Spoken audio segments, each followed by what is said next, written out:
Welcome to Bacon Wrapped Business with Brad Costanzo. Sizzling hot business advice guaranteed to make you fat. Profits? Every week our chefs will serve you proven recipes for ramping up your revenue. Now here's your host, Brad Costanzo.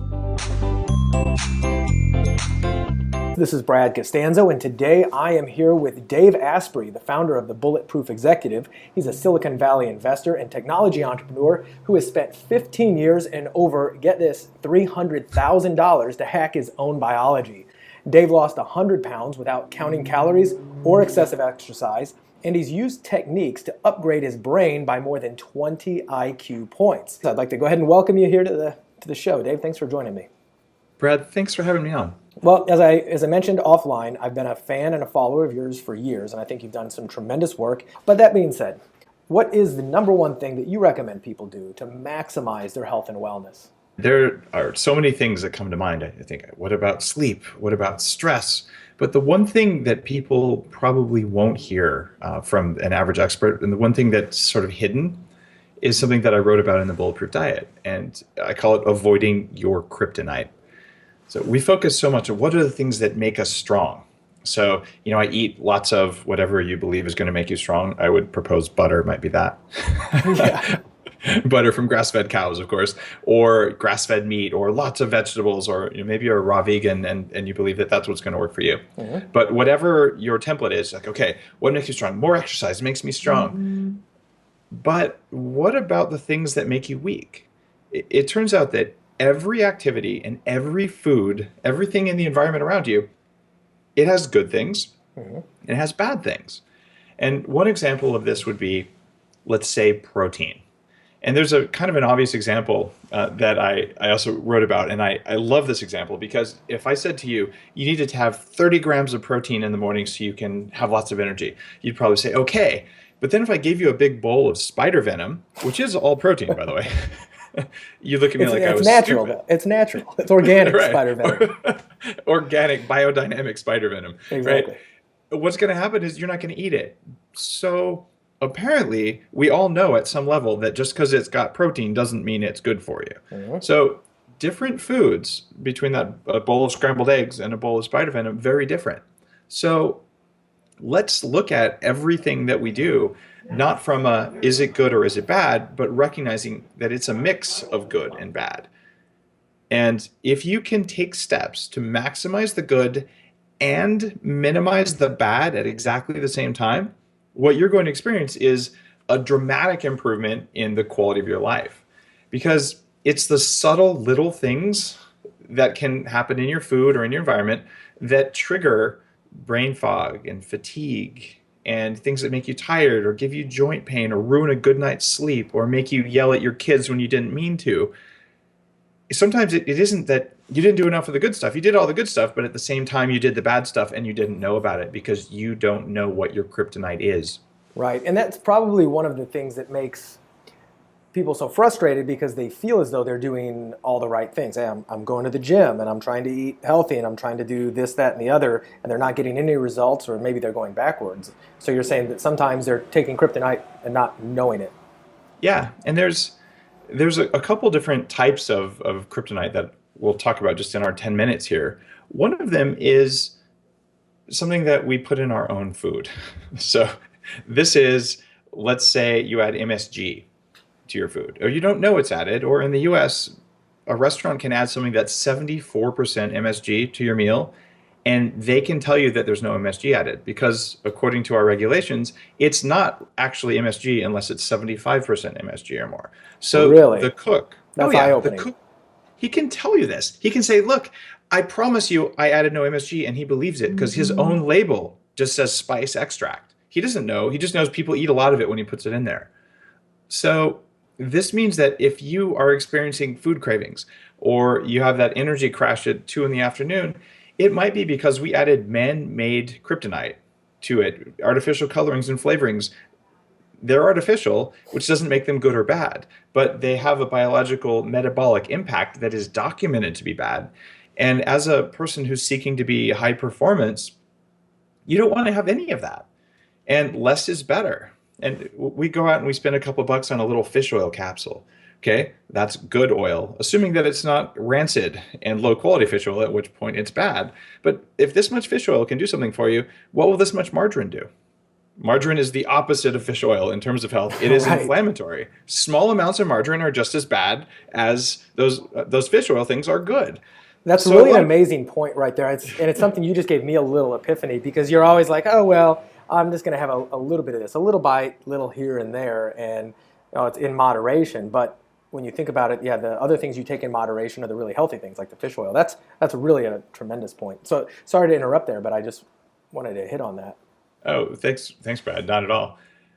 Here's the other big source of anti-nutrients that is just not talked about enough, and it kind of drives me crazy. And just picture for a second that you are a, a grain or not a grain, a stalk of wheat, Hmm. let's say. So you don't have teeth and claws, you can't run away. So your job is to reproduce your species. Since you can't run away, if an animal comes and turns you into a sandwich, you die and the species is over. So over centuries, you evolve a complex set of defenses. It's called the whole grain, the outside part of the grain. And you cover yourself with phytic acid, and you cover yourself with other things. You make lectins, which are compounds that stick to different sugars that line the cells in bodies, things that trigger autoimmunity. And you basically make yourself unattractive as food, because every kind of creature in nature likes to eat starch, which is what's inside that wheat kernel. So there's bacteria, there's fungus, and there's animals all trying to eat you. So you make yourself less attractive. Now, every food does this. 20% of all rheumatoid arthritis is caused by vegetable defense systems that are anti-nutrients. Maybe they're fine for you, but maybe they're a kryptonite for you. You don't know unless you know your genes or unless you test yourself. And that's why in the Bulletproof diet, I'm like, here's a set of suspect foods. You need to not eat these for a couple of weeks and see how you feel. And magically, those rashes that you've had, or your joint pain, or those headaches, or your sleep quality, or your asthma, or migraines, they go away. And then you realize one of these suspect foods was a cause. And it's these anti-nutrients, these sources of kryptonite that are in our food that Mother Nature put there that can cause the problem. And perhaps the scariest one is mold toxins. 24% of the global food crop is lost because of toxic mold growing on our food supply. Wow. Now, the rest of the food, it's not just all mold free. It has some mold. In fact, we have regulatory limits, and it's impossible to get to extreme zero mold, because you might have one tiny part per quadrillion, at which point it's essentially zero. But the levels that we've set are different for different countries, and they are set for economic gain versus for maximum human performance or even maximum human health.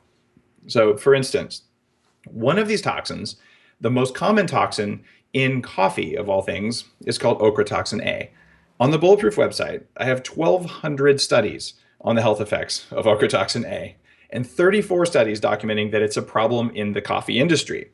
The US and Canada have no regulations for the amount of ochratoxin A that's allowed in coffee, but Europe and Asia do have them. So if you drink a cup of coffee in North America, there's a very significant chance that you're getting some amount of ochratoxin A. And I did a little study looking not at whether you're going to get bladder cancer or something, but what does it do for your ability to perform at a cognitive level?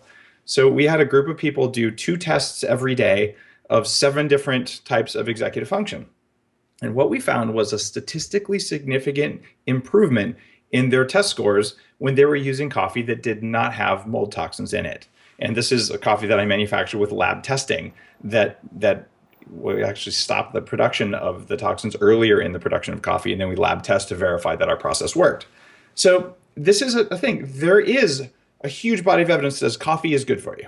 There's also a body of evidence that says mold toxins are bad for you. More of the good, less of the bad. Follow that rule for everything you do from a nutritional perspective. And this is why organic matters. This is why fresh matters. And this is also why local matters. And if you get all 3 of those together, you may find that 2 o'clock in the afternoon, sort of like, I'm getting tired, I feel like I'm going to crash, that kind of stuff, that's happening because you actually have toxins earlier in the day. And then your liver says, oh no, I have to deal with all these toxins. Can I have some blood glucose, please? So then your blood sugar drops and you get tired, and then you get a food craving. And then you try and deny your food craving because you're trying to lose weight. And when you deny your food craving, you use up your willpower. And by the end of the day, you're a zombie. This is why avoiding kryptonite matters, because it lowers that spark. It lowers your ability to bring it, even if you're a little bit tired. Like, it takes like spirit life out of you. And your goal is to just not come close to that stuff, or even just to minimize it a little bit. Every little bit you minimize gives you a better quality of life. Well, that's remarkable. And you've really kind of shined the light on a handful of those things that I can relate to personally in my own life, and it makes a lot of sense. It definitely complements all of the other advice that we've been hearing as well, and it shows you how important taking care of even just a small amount matters, because sometimes moderation is not good. If you're moderately getting some of the bad stuff and the kryptonite, that's great. And you've done a great job over the years of educating folks with the bulletproof diet and your bulletproof philosophy. But you want to tell people, if they want more information on this, on you, where they can go and how they can find out more information. Sure. You head to your nearest bookstore or online and buy a copy of the Bulletproof Diet book, which has all of this very concisely. But if you want to get it right now, you can pull out your cell phone and text 58885 in the words BP Diet and your email address, and I'll send you the one-page infographic. You can print it and put it on your fridge. It's free, and it has all of these important points on one page, so you don't have to go study for years to learn all this stuff about where kryptonite hides. That's great. Well, Dave, I appreciate your time here today. I appreciate having you on the show. It was a pleasure. Have a great day. You too.